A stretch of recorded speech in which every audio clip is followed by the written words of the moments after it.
Bonjour à toutes et à tous, bienvenue dans l'école du futur, ravi de vous retrouver. Voici le programme du jour. On va commencer par notre focus, par notre rôle modèle du jour. Il a inventé un robot qui vient révolutionner le monde de la chirurgie et du traitement des cancers. Il s'appelle Bertin Naoum et on découvre son portrait dans un instant. Et puis il a une idée derrière la tech, c'est Alexandre Azria qui est avec nous aujourd'hui en plateau. Bonjour Alexandre. Bonjour Philippine. Très contente de vous retrouver. Quelle va être votre chronique aujourd'hui? On parlera de Eleven Labs, la start-up assez reconnue maintenant et qui révolutionne la voie. Bon, on voit ça dans un instant avec vous. Et puis, c'est notre question du jour. Et notre chiffre, 39% des jeunes de 18 à 25 ans utilisent l'IA tous les jours, que ce soit pour étudier, pour organiser un voyage ou simplement échanger, selon une étude de l'agence Even. Mais cette adoption rapide soulève forcément quelques questions. Notre système éducatif est-il prêt à accompagner cette révolution chez les jeunes? Et puis, comment former aussi suffisamment de talents pour répondre à la pénurie qui freine déjà le secteur de la tech? On va explorer justement les enjeux d'une éducation repensée pour un avenir digital avec notre invité Charles Sutton. Bonjour. Bonjour. Soyez le bienvenu sur le plateau de l'École du Futur. On est très content de vous recevoir. Vous êtes le CTO et le cofondateur de Data Scientist que vous allez nous présenter dans un instant, juste après le focus. D'abord, donc, notre rôle modèle du jour. Il est diplômé de l'Institut national des sciences appliquées de Lyon, chevalier de la Légion d'honneur aussi, et aujourd'hui à la tête de la société MedTech Quantum Surgical.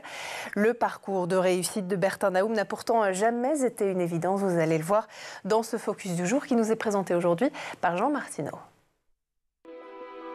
Au-delà des histoires extraordinaires, des personnages inédits qui captivent les petits et les grands, ce qu'il y a de plus extraordinaire avec la science-fiction, c'est finalement ce qu'elle a de réel. Son histoire à lui est très réelle, bien que merveilleuse. Fils d'immigrés béninois, il grandit dans un orphelinat français. Aujourd'hui, Bertin Naoum est à la tête de l'une des plus grandes success stories françaises. En tant que patron fondateur de MedTech, le Français révolutionne la robotique médicale internationale depuis plus de 20 ans, créant des robots qui optimisent la façon de traiter les patients au point d'être plébiscités dans le monde scientifique. Donc MedTech est une société qui est spécialisée dans la conception, la commercialisation de robots chirurgicaux. Nous concevons une nouvelle génération de robots chirurgicaux utilisés pour des opérations du cerveau et de la moelle épinière. Nos robots sont de conception 100% française et sont utilisés dans différents établissements hospitaliers. Diplômé en robotique, Bertin tombe dans le milieu médical un peu par hasard à la suite d'un travail scolaire. Pour lui, tout s'éclaire, il est en capacité d'apporter son savoir à la cause la plus noble qu'il soit, aider des patients grâce à ses inventions.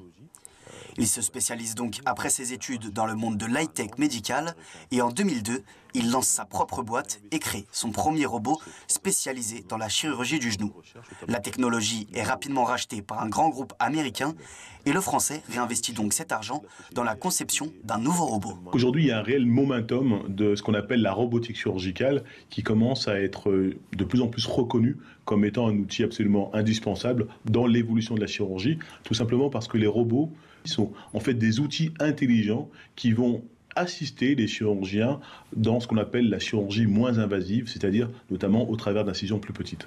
Le rôle que la robotique et la technologie peuvent jouer à très court terme, c'est de fiabiliser l'acte chirurgical, c'est-à-dire de permettre d'offrir au plus grand nombre d'utilisateurs, de chirurgiens et donc de patients les plus hauts niveaux de qualité de soins possible. Aujourd'hui, Bertin a créé 4 robots, dont un dédié au traitement peu invasif des cancers de l'abdomen, puisqu'il permet de traiter des tumeurs particulièrement difficiles à atteindre par leur taille ou leur localisation. Ses inventions sont reconnues à travers le monde entier et sa société a même reçu l'équivalent du prix Nobel de la recherche biopharmaceutique. Allez, autre chose. Maintenant, la tech fait rêver des métiers bien rémunérés, un secteur en pleine expansion aussi et surtout des perspectives infinies. En tout cas, c'est ce qu'on croit grâce à l'intelligence artificielle générative. Mais derrière ce tableau prometteur, un défi de taille, un manque criant de talents qualifiés. Alors, dans un monde où l'éducation est la clé de toute innovation durable, bien sûr, comment transformer cette révolution technologique en opportunité pour tous? C'est au cœur de notre échange aujourd'hui dans l'émission et on en parle avec notre invité dans la première partie du talk. À nos côtés pour en parler aujourd'hui dans l'émission, Charles Sutton. Je rappelle donc que vous êtes le CTO et le cofondateur de Data Scientist. Avant de poser les bases justement de l'émission et de cette interview, je voulais bien que pour celles et ceux qui ne connaissent pas forcément Data Scientist, vous nous expliquiez ce que vous faites. Très bien, merci de m'accueillir. Donc, je suis Charles Sutton, cofondateur et CTO de Data Scientist. Nous sommes aujourd'hui donc leader en Europe dans la formation au métier de la data et de l'IA. Pour vous donner un ordre de grandeur, nous formons à peu près 30 000 personnes cette année, dont 20 000 étudiants dans le supérieur et 10 000 professionnels. Et puis aussi, nous faisons désormais aussi énormément de formations dans les métiers de la tech. On est connu aussi pour nos partenariats assez prestigieux avec des grands éditeurs. D'accord. Et des grandes universités aussi à travers le monde. Donc vous êtes au cœur de cet écosystème que vous connaissez par cœur parce que vous justement y travaillez depuis longtemps et vous avez quelque part les mains dans le cambouis de ce marché, un marché de la tech qui peine à recruter. Je l'ai dit en introduction, malgré des salaires attractifs. Selon vous, d'où est-ce qu'il vient le problème aujourd'hui d'attraction des talents? Alors très clairement, on fait face à une pénurie de talents. C'est un petit peu aussi le fuel de notre activité. Aujourd'hui, on a une demande très croissante en compétences et en métiers dans le secteur de la tech. Et finalement, même si de nombreux profils s'orientent vers ces carrières, on se retrouve avec quelque part une pénurie du fait qu'il y a plus de demandes que de nouveaux arrivants sur le marché. Nous, on est là pour essayer de résoudre ce problème par des ressources déjà existantes, soit des étudiants, mais aussi des professionnels qui veulent se réorienter vers ces métiers. Est-ce que vous voyez aujourd'hui des différences entre les besoins des entreprises et les compétences aussi des jeunes diplômés qui sortent aujourd'hui de formation? Alors, ce qui est très important, c'est vrai que la tech pour la tech, c'est jamais une bonne chose. Nous, ce que l'on recommande, surtout pour ces entreprises, c'est de savoir insérer ces compétences tech dans un contexte métier. Et c'est aussi notre rôle. Nous avons commencé, nous, dans le B2B, donc en contact direct avec les entreprises en 2017, beaucoup dans le secteur banque-assurance. À l'époque, il n'y avait pas de formation au métier de la data et de l'IA notamment. Et puis, au final, ce qu'on avait pu faire et ce qui était intéressant, c'est qu'on a commencé par former des professionnels de la statistique et de l'actuariat au métier de la data science en un temps record. Et ce qui avait été très différenciant à l'époque, c'est que ça s'insérait bien dans des gens qui avaient une très bonne connaissance du métier et de la bouteille, comme on dit. Et donc, c'est ce qui avait fait que nos formations avaient marché assez vite et plutôt très bien dans un contexte métier. Est-ce qu'aujourd'hui, ça marche toujours aussi bien? Qu'est-ce que vous constatez justement? Est-ce que les jeunes qui sortent de formation, parce que les métiers ne cessent d'évoluer, notamment avec l'intelligence artificielle, ont besoin continuellement, quelque part, de nouvelles compétences qu'il leur faut acquérir et que vous devez maintenant leur transmettre? Quel est votre point de vue là-dessus? C'est une excellente question. C'est vrai que les compétences que l'on demande évoluent très vite et puis aussitôt apprises à l'université, quelques années après, elles deviennent obsolètes une fois en entreprise. Ouais. Ma recommandation, c'est, si on prend un petit peu de recul, c'est d'essayer de basculer d'un monde où on se forme beaucoup ponctuellement dans sa vie, donc jusqu'au bac+5, à peut-être quelque chose de plus continu. Moi, j'aime bien appeler ça le lifelong learning, donc se former tout au long de sa vie et de manière continue pour se tenir à jour des compétences et pour que des évolutions de chacun de nos métiers par la tech et l'IA. En ce moment, effectivement, on vit une vague IA assez intéressante. On en parlera dans un instant, mais sur un autre public. Et puis très clairement, il faut que tous arrivent à se prendre un petit peu en main pour rester à jour sur ces compétences qui ne sont pas inaccessibles, mais qui demandent au moins de faire l'effort de s'y mettre un petit peu. C'est ce que vous faites, entre autres, avec justement les personnes que vous accompagnez. Alors, vous en avez parlé aussi, avec la montée en puissance de l'IA. Quels métiers spécifiques du secteur de la technologie sont les plus demandés ou seront les plus demandés dans les prochaines années? Alors, c'est vrai qu'on recherche beaucoup les ingénieurs IA, qui sont donc ceux qui vont être capables de conduire le développement de produits IA au sein des entreprises. On va avoir aussi tout l'écosystème qui va avec, donc les chefs de produits IA. On peut avoir aussi tout ce qui va toucher cette fois-ci à l'organisationnel et le réglementaire, c'est-à-dire comment bien utiliser l'IA dans un contexte entreprise avec des dimensions de sécurité, de privacy, etc. Donc ce sont les métiers sur lesquels il va y avoir le plus d'aspiration et d'attente dans les années à venir, mais aussi ensuite sur tous les métiers déjà existants, cette capacité à s'upskiller, donc à prendre cette compétence en plus par rapport à son métier existant en intégrant la dimension IA.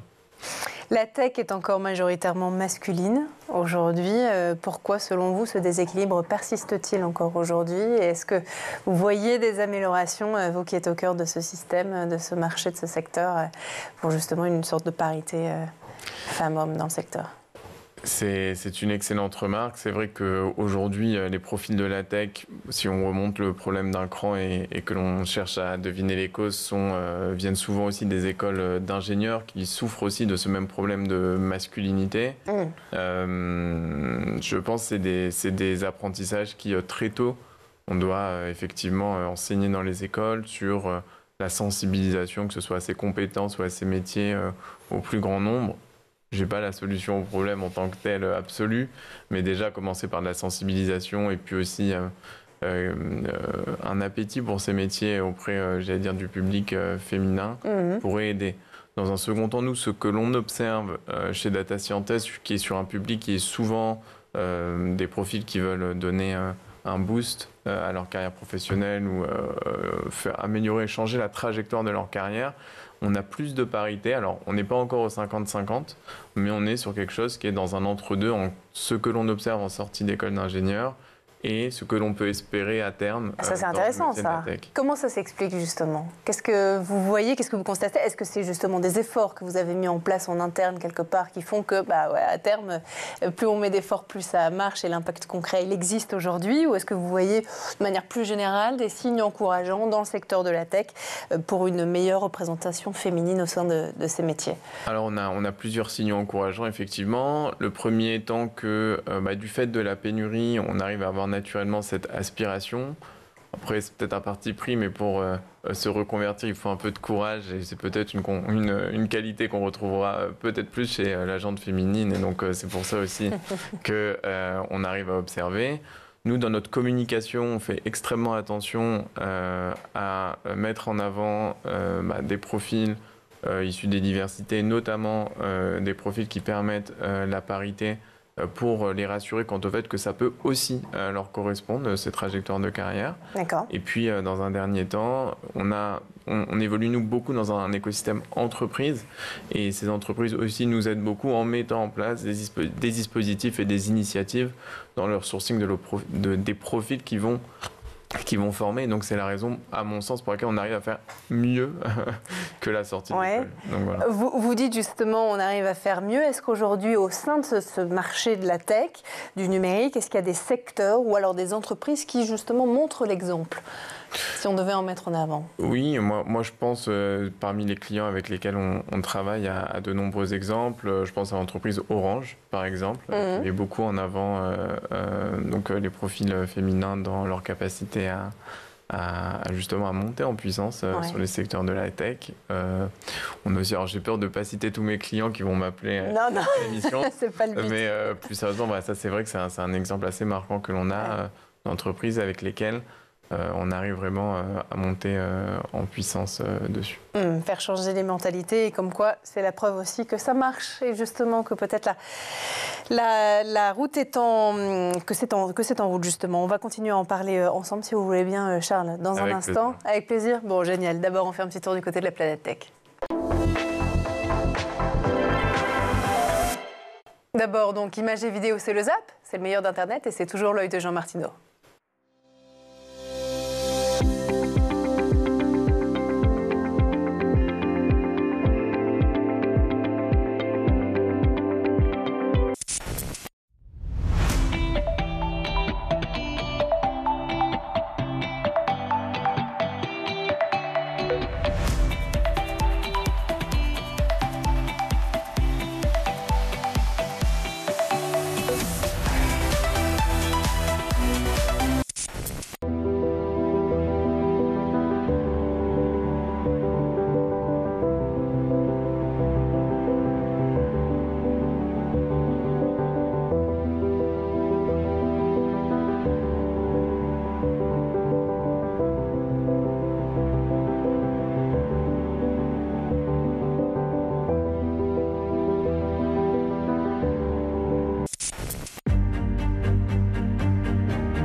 on est de retour toujours sur le plateau de l'École du Futur et en compagnie de notre invité en plateau aujourd'hui, Charles Sutton, le CTO et cofondateur de Data Scientist. Juste avant de reprendre nos discussions, Charles, on va laisser place à la chronique d'Alexandre Azria qui va lui aussi nous parler de data, vous allez voir dans un instant.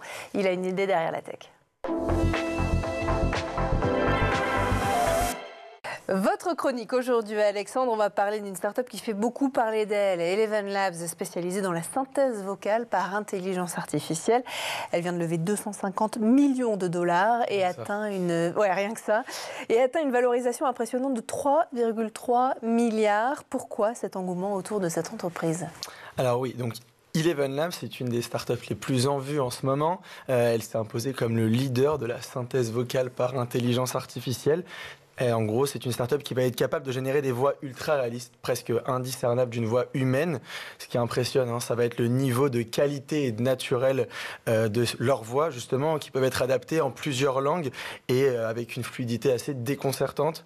Cette technologie ouvre un champ des possibles et une immense applicabilité dont on va parler d'ailleurs, et ce qui explique aussi pourquoi il y a des investisseurs de renom comme Andreessen Horowitz, que vous connaissez peut-être ici, ou encore Nat Friedman, qui est l'ex-CEO de GitHub, que Charles doit sûrement connaître et qui ont injecté beaucoup d'argent dans cette start-up. Alors justement, on va parler de cet argent. Qu'est-ce que cette levée de fonds va permettre de développer concrètement pour cette entreprise ? Alors cette levée de fonds va d'abord leur permettre d'accélérer sur plusieurs fronts, améliorer leur moteur de text-to-speech, donc de l'écrit à la voix en français, en rendant les voix encore plus naturelle, expressive, et ensuite ils veulent investir dans la traduction et le doublage automatisé. Alors là, on va rentrer sur un autre sujet, mais ça va permettre aux créateurs de contenu et aux entreprises de venir adapter en fait leur production à n'importe quelle langue avec un rendu quasi humain. Et enfin, il y a un développement et un enjeu éthique à tout ça. La synthèse vocale ultra réaliste pose des défis majeurs en matière de deepfake et de sécurité.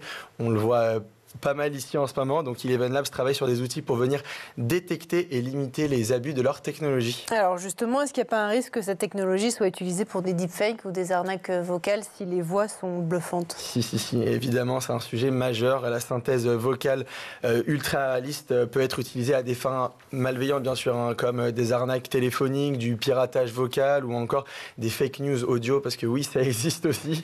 Eleven Labs est bien conscient du problème et développe des outils de watermarking qui vont en fait leur permettre de venir identifier les voix qui ont été générées par de l'IA. L'idée, en fait, ça va être de s'assurer d'une transparence sur l'origine des contenus audio, un peu comme ce qu'on fait dès à présent avec les images qui sont générées par de l'IA. Mais le débat, bien sûr, reste complètement ouvert. C'est un sujet assez neuf. Comment venir encadrer sans freiner l'innovation ? On en parle aussi beaucoup ici. Certaines entreprises commencent déjà à interdire certains usages ou imposer des restrictions sur la création de voix, notamment avec des personnalités publiques. Effectivement, c'est tout le sujet. Alors, au-delà des risques, quelles sont les applications positives de cette technologie, Alexandre ? Elles sont nombreuses. On va en citer quelques-unes ensemble. Peut-être l'éducation, on est quand même chez School TV, donc les livres audio, les cours en ligne qui peuvent être traduits, adaptés automatiquement en plusieurs langues, c'est quand même un point assez important. On a aussi sur l'industrie du divertissement, les studios de cinéma, de jeux vidéo qui vont pouvoir utiliser cette technologie pour doubler des personnages ou recréer des voix d'acteurs avec leur accord, bien sûr. Et enfin, peut-être le use case, le cas d'usage le plus parlant pour tout le monde, ça reste le service client, donc des assistants vocaux qui sont ultra réalistes et qui vont pouvoir venir remplacer les répondeurs robotisés qu'on a actuellement.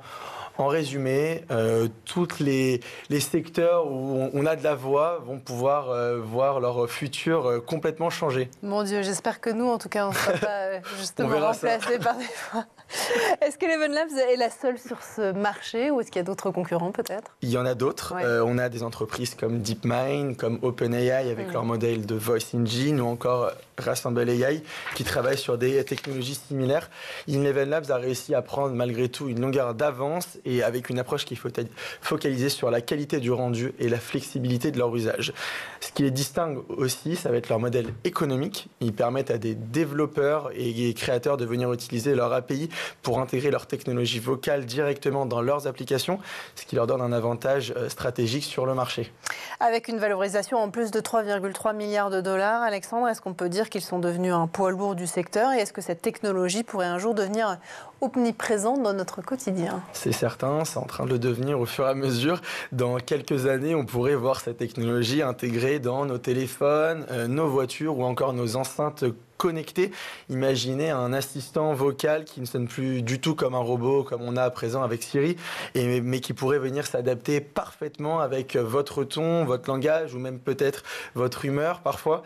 Certains experts estiment que la synthèse vocale pourrait remplacer complètement parfois certaines professions comme la voix off traditionnelle ou certains doublages dans le cinéma et dans le jeu vidéo. C'est à la fois fascinant et aussi un peu inquiétant. Hein. Complètement, comme toute avancée technologique, ça pose des questions. Ce qui est certain, c'est que la voix synthétique est en train de devenir une technologie omniprésente et clé, et Eleven Labs est bien parti pour en être le leader. Bon, on va suivre cet éclairage, on vous remercie pour cet éclairage, on va suivre surtout l'évolution de cette start-up. Vous la connaissiez, Charles, Eleven Labs ? Oui, je suis aussi l'actualité, effectivement, c'est une des start-up remarquables dans le domaine. Ouais, vous formez aussi des gens à ces métiers-là, parce que c'est quelque part les métiers de demain, quand on en parlait tout à l'heure en première partie du talk. On reste encore sur des gens qui relèvent un petit peu de l'élite, on va dire, des métiers de l'IA dans cette start-up. Après, il est vrai que l'élite d'aujourd'hui, c'est on va dire, c'est le fantassin de demain. Voilà. Ben voilà, c'est notre mot de la fin pour votre chronique. Merci Alexandre, et puis on lance ensemble tous les trois la deuxième partie du talk.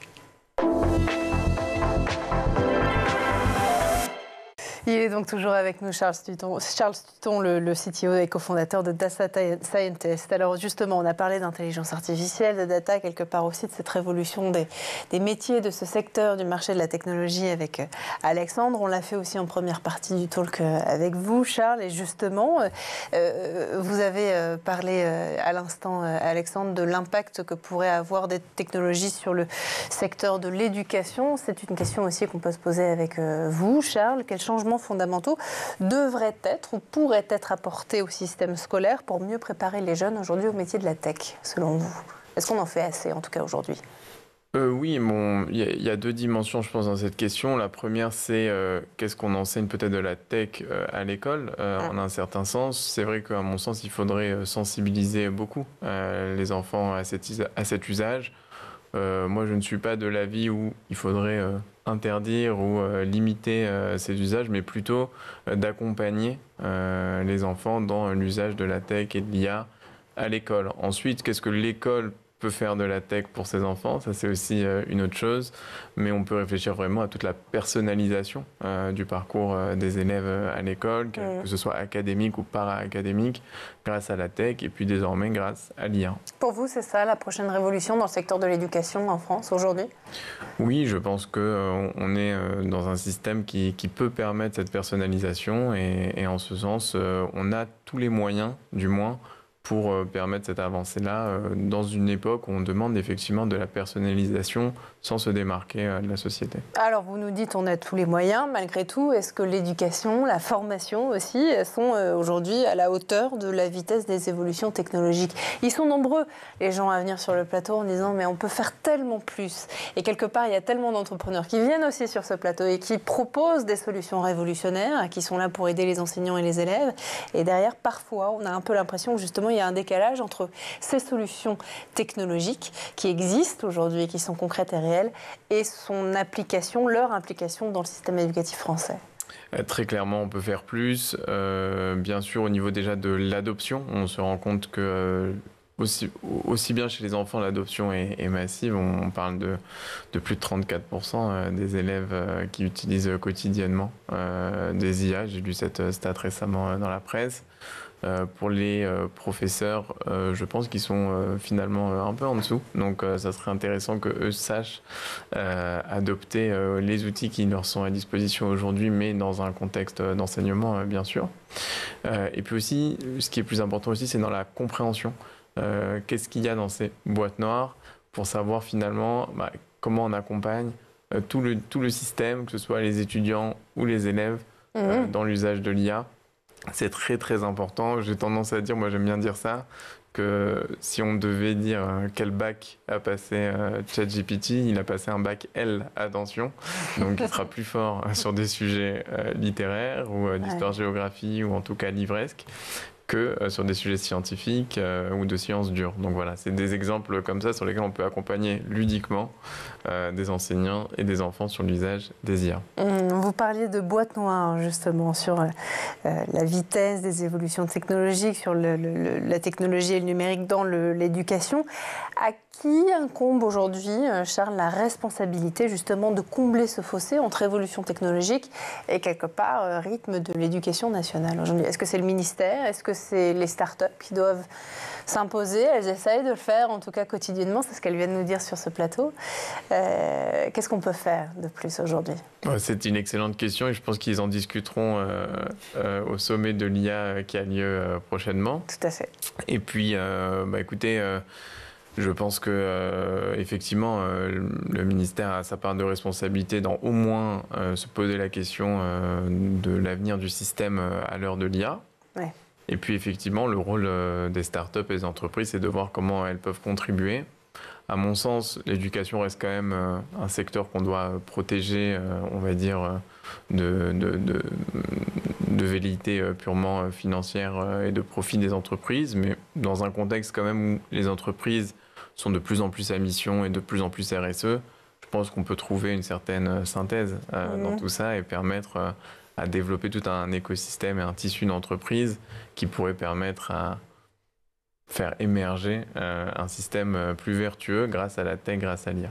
On comprend en tout cas votre envie, votre besoin d'un équilibre quelque part entre à la fois la volonté du ministère de l'Éducation nationale et puis celle, bien sûr, et peut-être même plus importante, plus poussée en tout cas, des startups du secteur de la tech. Vous vouliez réagir, Alexandre? Non, j'ai une petite remarque. On parlait du lifelong learning. Je trouve que c'est un sujet extrêmement intéressant qui est peut-être un peu moins naturel pour les gens qui ont fini leurs études et qui sont déjà dans le monde professionnel depuis des années. C'est quoi un peu vos tips, vos astuces pour se permettre de se former de manière continue et de suivre l'actualité, parce que je trouve que c'est pas simple. C'est une excellente question. À mon sens, le premier point, effectivement, c'est de se tenir à jour, de se tenir au courant. Il faut tout de suite se rassurer quant au fait que vous ne pourrez pas ingérer tout le flot d'informations qui existe. Donc, au moins, vous n'avez pas des machines. Voilà. C'est peut-être rassurant. Au moins sélectionner, travailler par sélection sur des sources sur lesquelles vous prenez plaisir à lire déjà, mais qui sont proches de la réalité et fiables par rapport aux évolutions du secteur. Ça, c'est le premier point. Ensuite, dans une trajectoire de carrière, une dynamique de carrière, bon, il appartient à chacun de savoir vers où il souhaite aller. Et ensuite, voilà, d'identifier les bons acteurs qui peuvent vous accompagner sur ce domaine. Et je pense qu'aujourd'hui, il y a une très très large variété. En France, on a la chance d'être dans un système qui subventionne et accompagne beaucoup le financement de la formation. Donc ça a l'avantage de vous permettre d'avoir accès à des formations finalement un peu tout au long de votre vie. Attention toutefois à ce que ce soit pour les bonnes raisons que vous prenez les formations et pas justement que l'incentive est d'aller dépenser un budget plutôt que d'aller chercher là. C'est sûr, tout à fait. En tout cas, ce sont de précieux conseils qui, je suis sûre et j'en suis convaincue, pourront justement servir notamment à nos auditeurs. Merci beaucoup à vous, en tout cas, Charles Seton, d'avoir été parmi nous aujourd'hui. Merci de m'avoir accueilli. On vous souhaite beaucoup de succès avec Data Scientist. Je rappelle que vous en êtes le CTO et le cofondateur. Merci aussi à vous, Alexandre, d'avoir été parmi nous aujourd'hui en tant que chroniqueur. Merci à vous de nous avoir suivis. Merci à la régie. Merci à Édouard Deniot d'avoir produit cette émission. Et puis nous, comme tous les jours, dès 12h30, toujours sur School TV. Et dès demain, on se retrouve dans l'école du futur. Et d'ici là, passez une très très bonne journée.